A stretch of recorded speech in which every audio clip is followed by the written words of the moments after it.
Now, Roma Wines present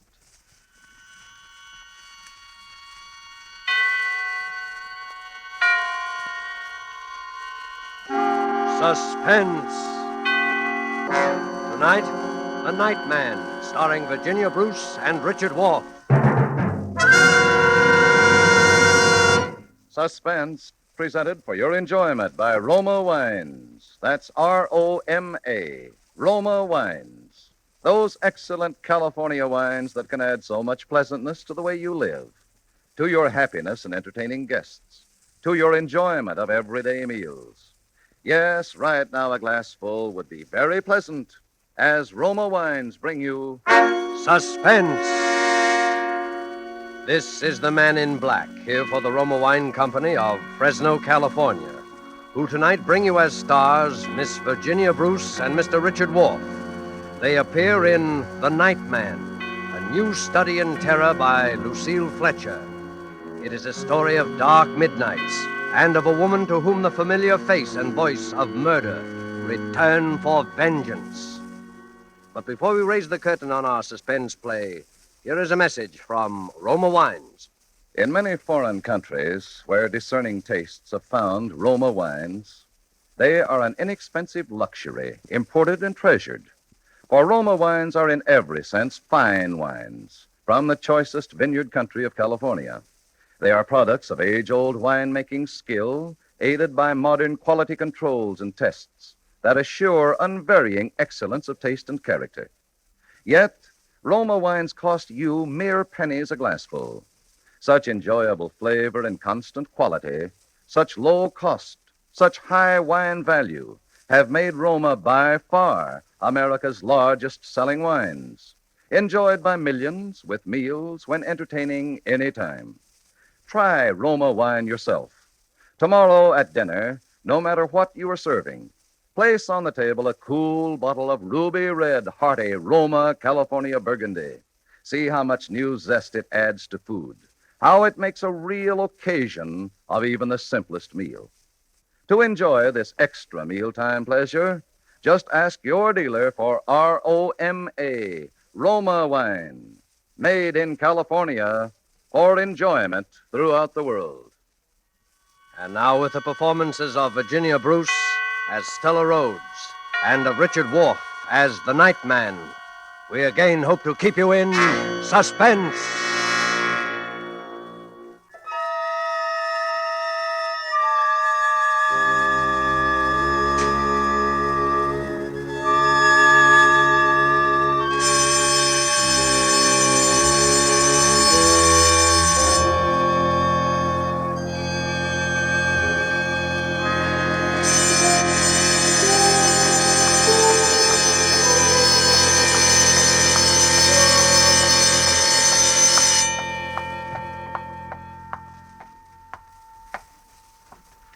Warden Graves. Yes, Miss Rhodes. Sit down, won't you? Thank you. I hate to disturb you like this, but I've traveled clear across the country. They wouldn't give me the information over the phone. I know. You know what this visit is all about, Warden. To some extent, yes. You think one of our prisoners, Tom Nixon, has escaped. He has escaped. I'm as sure of it as I'm sure of sitting here now. I saw him at Lodge in New York City 2 days ago. You knew Tom Nixon well, Miss Rhodes? Knew him? Well, he was my mother's murderer. My mother was Mrs. George Rhodes of Huntington, Long Island. She ran a boarding house there. He killed her on September 18th, 1933. We have all the records of the crime, Miss Rhodes. Tom was Mother's chief boarder for 10 years. Know him? Why, I sat opposite him at dinner table from the time I was a girl of 15. I knew him as well as I knew Mother. I'd know him anyway. I see. And now he's at Lodge. He's free. He's escaped this place. Maybe you're not aware of it. Maybe even his fellow prisoners aren't aware of it. But he's wormed his way out. And he's after me. He's after me. Oh, now, my dear young lady. Warden Graves. 10 years ago, when Mother was found murdered, I knew it couldn't have been anyone but Tom. I testified against him. I was practically the only witness at the trial. And when they sentenced him here for life, he swore to kill me. He swore in the open court to get even with me. For 10 years, I've lived in deadly fear. I've watched the newspapers for prison breaks. I've moved from house to house, made few friends. He's hung over me like a shadow. Even though I told myself he was locked up here forever. And now it's come. And where exactly did you see the prisoner, Miss Rhodes? That's just the point. why I know he's after me. I saw him in my own apartment house. Well, He has a job there, running the elevator at night. That's what makes it so horrible. I've never married Warden Graves. I live all alone in a small 3-room penthouse on the 18th floor of an office building. The other night, about a week ago, I came home alone from the movies after midnight. The big marble lobby of my building was deserted, except in a far corner near the elevator with his back toward me, there was a man, down on his hands and knees, scrubbing the floor.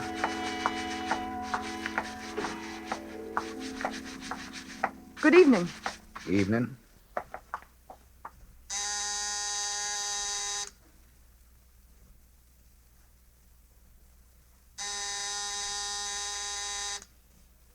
Well, where is everybody? Isn't the elevator working tonight? You want to go up in the elevator, Mum? Certainly. I'll be right with you. Okay, Mum. What floor? I was in the elevator, and we had started to ascend before I really saw him. It was Tom.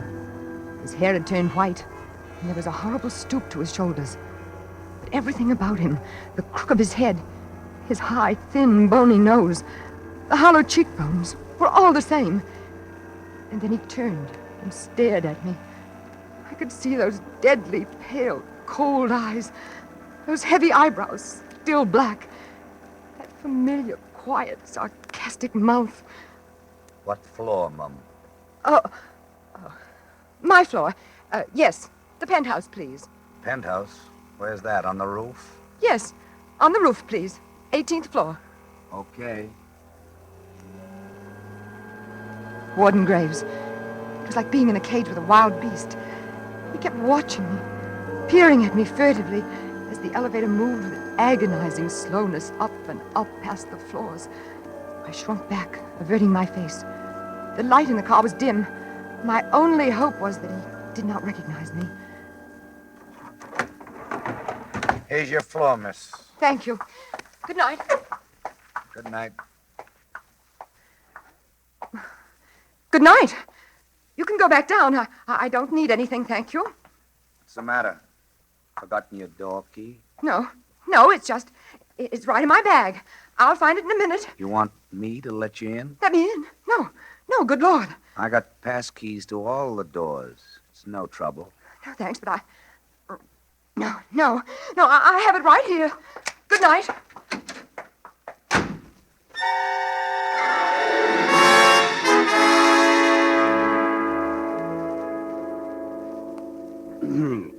And that was the first time you saw him?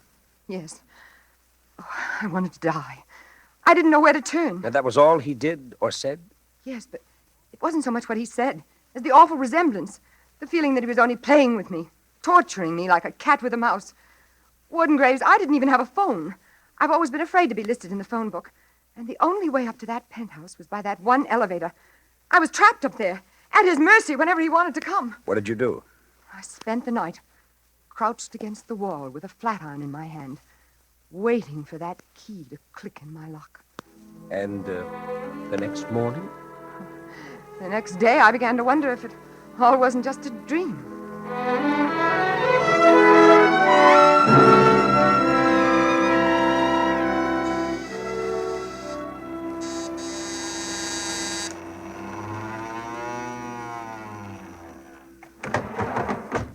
Good morning, Miss Rhodes. Good morning, Gallagher. Lovely weather we've been having, lovely, dry and brisk, but not too brisk, not overcoat weather yet. No, not overcoat weather yet. I was only saying to Foley this morning. Gallagher? Yes, Miss Rhodes, yes. Who's that new nightman running the elevator? The one who came on last night? Oh, Foley? You mean Foley, Miss Rhodes? Why, that's Charlie Foley. Nice old chap, ain't he? Very friendly and obliging, too. Treated me to coffee this morning before I came on. Charlie Foley. Yep, that's his name. They're very partial to the Irish here in this building. Gallagher, Foley. But he's a nice, trustworthy chap, Miss Rhodes. Honest, too. Good morning, Miss Rhodes. Good morning. Forget something, Miss Rose? No. Just about this Mr. Foley. It's just that he's rather odd-looking. I was wondering where he came from and if he's perfectly all right. All right.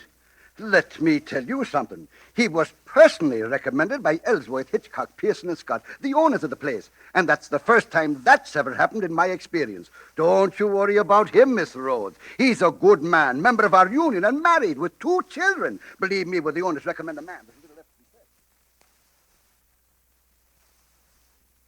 Well, it all sounds like a foolproof alibi, Miss Rhodes. And so you went back? But I didn't want to, even then. I spent the day hunting for another apartment. But you know wartime New York, Warden Graves. There wasn't another apartment to be had. I let myself be convinced until that night when I saw him again.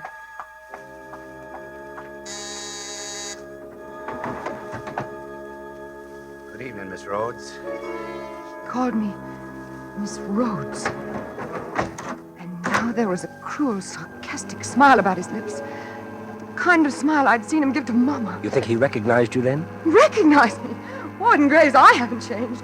Perhaps I've grown a little thinner. Don't you see he'd come there only to trap me? He'd taken that particular job, plotted, schemed. Here's your floor, Miss Rhodes. It was only a question of when. When he was going to do it.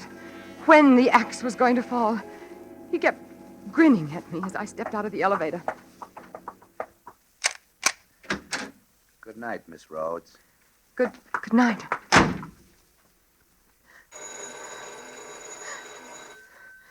Who is it?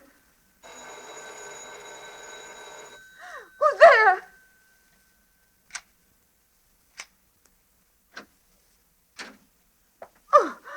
Oh, excuse me, Miss Rhodes. There wasn't any answer to my ring. What do you want? What are you doing here? It's your laundry. They told me to put it inside the door in case you weren't home. My laundry. Oh, but you knew I was home. You just brought me up. That's right. Excuse me, I guess I must have been thinking of something else. Yes, I'm sorry, Miss Rhodes. Very sorry. that's all right. Good night. It was a crazy mistake. There I was thinking you could get up here some other way. But there isn't any other way, is there? No. Even the service elevator doesn't get up this far, does it? No.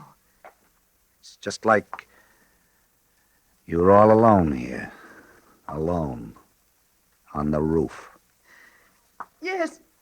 Tom, if you come any closer, I'll kill you to here. I'll kill you with my bare... What was that, Mum? Get out! Get out! Get out! That's my buzzer. I better answer it.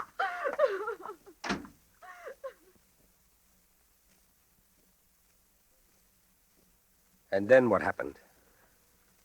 Nothing. He came back again that night? No. I haven't seen him since. I barricaded myself in that night. Once it occurred to me that I might escape by running down 18 flights of fire stairs. But the thought of meeting him back in the gloomy darkness kept me back. And I didn't know where the fire stairs ended. Perhaps in the cellar, where I would be utterly defenseless. It's too bad you don't have a telephone. Oh, it's horrible. The next morning, I got down to the public phone and put through the call to here. But it wasn't any use. That was the day I was out of town. Yes, but Warden, I still don't see why they couldn't have told me. After all, I was giving them information. It's one of our strictest regulations at Osawatomie State Penitentiary never to discuss any of our prisoners over the telephone. That's what they said. So you came all the way out here in person. Yes. And now you wish me to send someone to apprehend this man. I want you to bring him back, that's all. Back where he belongs. Miss Rhodes, Tom Nixon doesn't need to be brought back. He's here. Oh, no, Warden Graves. Please, I've seen him with my own eyes. Talked to him face to face. Maybe there's someone here calling himself Tom Nixon. But he's escaped. He's free. I know it. Will you just step this way with me, Miss Rhodes? No, I don't want to see him. I don't want to see his cell or talk to anybody or... Tom Nixon's dead, Miss Rhodes. He's buried in the prison yard. I'd like you to see his grave.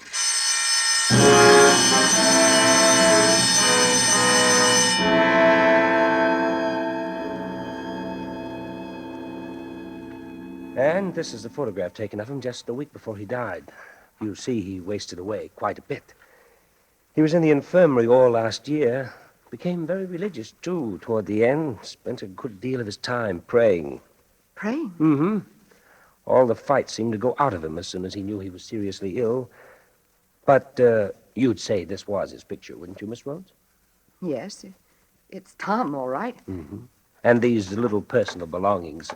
Ordinarily, we turn these over to the family, but in Tom's case, there wasn't much family.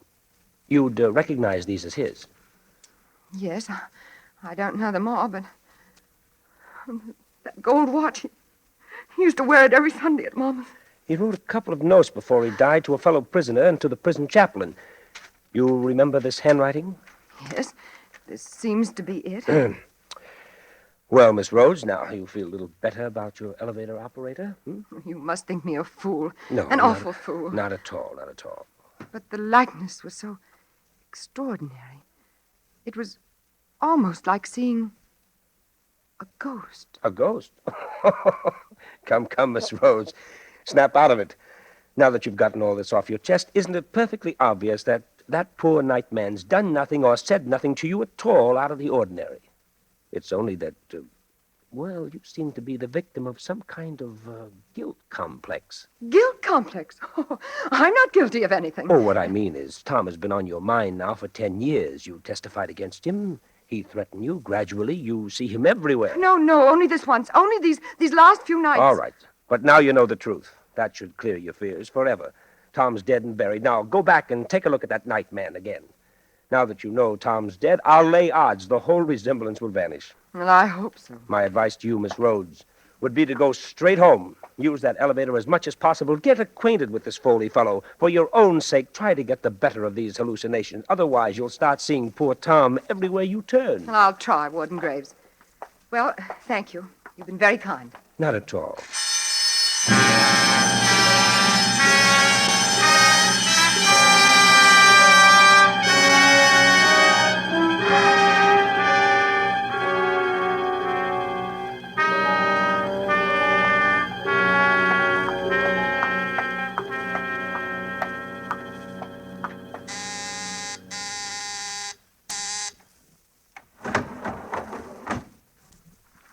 Good evening, Charles. Evening, Mum. I have some bags here, Charles. Will you help me with them, please? Okay.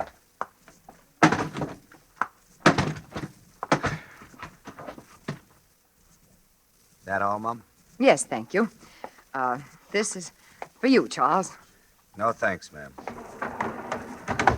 I never take tips. It's all right. I'd like you to have it. I'm sure the superintendent wouldn't mind. The superintendent hasn't anything to do with it. Well, aren't we going to start? Yeah, in a minute. Been out of town? Why, yes, I have. You've gone quite a while. I didn't see you for 3 or 4 nights. I was in the country, visiting a friend. Oh. Why, it's beautiful weather out there. The leaves are beautiful. I wouldn't know. You live in the city, Charles? Of course. Oh, isn't it hard to bring up children in the city? Children? Yes. Didn't I understand Gallagher to say you had 2 children? Me? What chance I have to have any children? Oh, I'm sorry. I'm a bachelor. By the way, my name is not Charles. Well, guess this must be my floor. No, it's not. Then why are we stopping? The elevator's stuck. Power's been cut off. Cut off? Mm-hmm. Oh, but how could that happen? It's never happened before as long as I've lived here. Yeah? Well, sooner or later, I guess it had to happen. Isn't there some way we can get it back on? Some buzzer for the cellar or something? If the power's off, the buzzer isn't working. It's a wonder the lights are still on. The lights? Yeah. They'll go out in a few minutes, though. And then it'll be black in here. Black as a grave. Let's get out of here. Open the door. Can't. She won't budge. But you haven't even tried. I don't have to try. We're stuck between floors. The door's flush with the solid wall. Solid wall. Yeah. We're kind of bricked up in a cell. But there must be some way out of here. Isn't there a little door in the roof? Something you can pry open? Something you can climb up out of into the shaft? I don't see any. Oh, but there must be. Climb up and feel around before the light gives out. There's nothing to get hold of. It's nothing but steel and mirrors.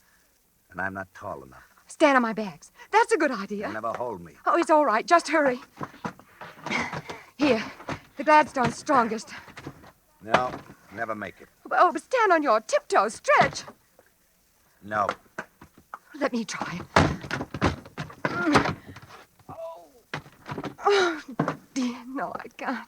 I didn't think so. Oh, what are we going to do? What are we going to do? Wait. Wait. Wait until somebody comes along downstairs and finds the elevator stuck, and then rings up the superintendent. Oh, but that might be hours. Sure. No! Help! Help! Somebody help! Help! You're wasting your time. Oh. Everybody's left the building. I know because they've all signed out. This air shaft's thick, isolated. Nobody's down in the basement. And there won't be any passengers ringing for an elevator this time of night. You seem awfully sure about all that. Why not? Cigarette? No, thanks. Do you think it's safe to smoke in here? Sure. And supposing it isn't. What's the difference? Here, have one. It'll soothe your nerves. No, thanks. The air's so close. Jumpy, ain't you? No, I suppose really there's nothing to be afraid of. Sooner or later, they'll come. Oh, sure. Eventually. It's just that this waiting and all these mirrors and being stuck. You're not jumpy on account of me? You? Oh, no, of course not. But you were kind of jumpy with me the other night, weren't you? The other night? When I came into your apartment unexpectedly. That was a mistake. A mistake? Yes, I just thought you were someone else, a friend of mine, someone I've always been afraid of. Oh. But now I've learned it couldn't be you because this friend's dead. Dead and buried. Dead and buried. Yes. What was his name? Maybe I know him. Oh! What was that? Only the lights. I knew they'd give out sooner or later. Oh, no. No, they can't. I can't stay here alone in the dark with you. So you are jumpy with me. No. I thought you said this guy was dead and buried. He is. I saw his grave. Then why are you screaming like that? I'm not screaming. Only it's so dark in here. So close and creepy. What did you do to this friend that makes you so jumpy? Do to him?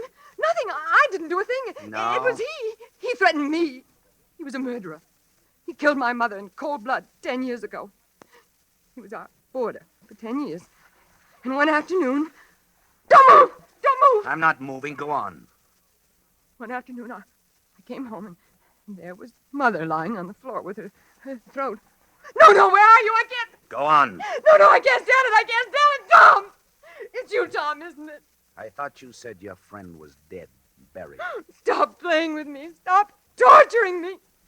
Tell me the truth. You escaped, didn't you? You didn't die, and it was someone else's grave, just as I thought. You escaped and found me here. Answer me, Tom. Where are you? I can't see you. I can't. Ah! Oh, no, stop. I didn't mean it. I didn't mean to send you there. It was only because I loved you, Tom. Loved you so blindly, passionately, for years. And hated Mama. And hated you for loving her. It was only to get revenge on you both that I killed her. And framed you. Mama was so cruel to me, Tom. She treated me like a slave. And all the time flaunting you in my face. Oh, if you'd spoken one kind word to me, Tom, at the trial. One word to let me know you loved me.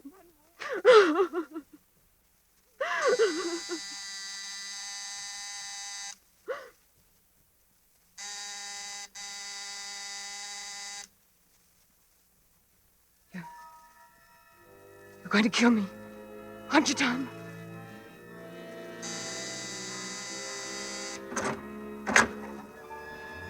No, Tom! I don't want to die! I don't want to die! I don't want to die, Tom!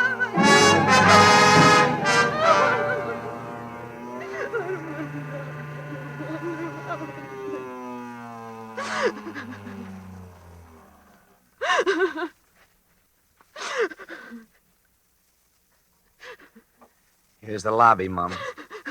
You can get out here, or I'll take you back up to the penthouse as soon as we've picked up the other passenger. On the lobby? You brought me down to the lobby? Yes, Ma'am. Then you're not Tom? No, Ma'am. You're not going to kill me? I'm free? Yes, Ma'am. Then it was all just a crazy illusion. A nightmare because the power went off and you look so much like Tom Nixon. Oh, forgive me. Please forgive me for being so absurd. It's okay, Ma'am. And you'll forget about those silly things I said, won't you? I didn't mean them. It was just because I was beside myself. What silly things, Ma'am? Those silly things about my mother and Tom. And now, this is for you. No, I insist this time. I insist. I'm sorry, Mum. But I'm afraid I never accept tips. Oh, but you must. Particularly from people who framed my twin brother.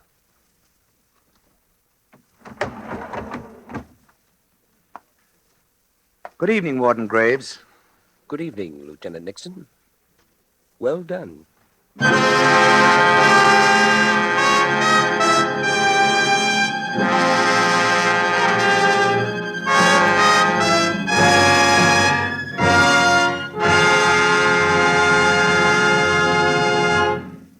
And so closes The Night Man, starring Virginia Bruce and Richard Wolff. Tonight's study in Suspense. Suspense is produced and directed by William Spear. To every woman listening tonight, I want to say a special word about making every dinner or supper you serve taste better. I want to urge you to start serving Roma wine with your meals. It's simple. The cost is very, very little, and it works magic in making food more enjoyable. You can serve Roma wine with any meal or any time in any kind of glass you wish. Serve it chilled. Try different kinds of Roma wine until you find those you enjoy most of all. Try hearty red Roma California Burgundy or the delicately delicious Roma California Sauterne. The cost is only pennies a glass, but you'll find even a pickup supper tastes like a banquet. Get Roma wines today. If your dealer is temporarily out of them, please try again soon. Just ask for ROMA, Roma Wines, America's largest selling wines, made in California for enjoyment throughout the world. Richard Wolff appeared through the courtesy of Metro-Goldwyn-Mayer, producers of Mrs. Parkington. Next Thursday, same time, you will hear Mr. Van Johnson and Mr. Keenan Wynn as stars of Suspense. Presented by Roma Wines, ROMA, made in California for enjoyment throughout the world. Remember this, the war is not over. For every reason, patriotic and personal, continue to buy and keep war bonds. Put as much of your money as possible where it will serve as a reserve to be used in the future.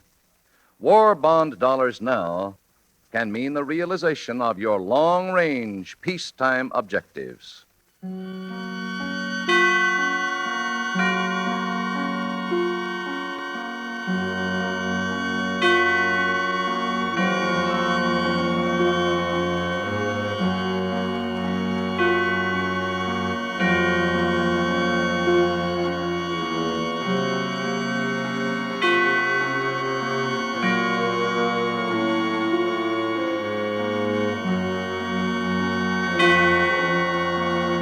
This is CBS, the Columbia Broadcasting System.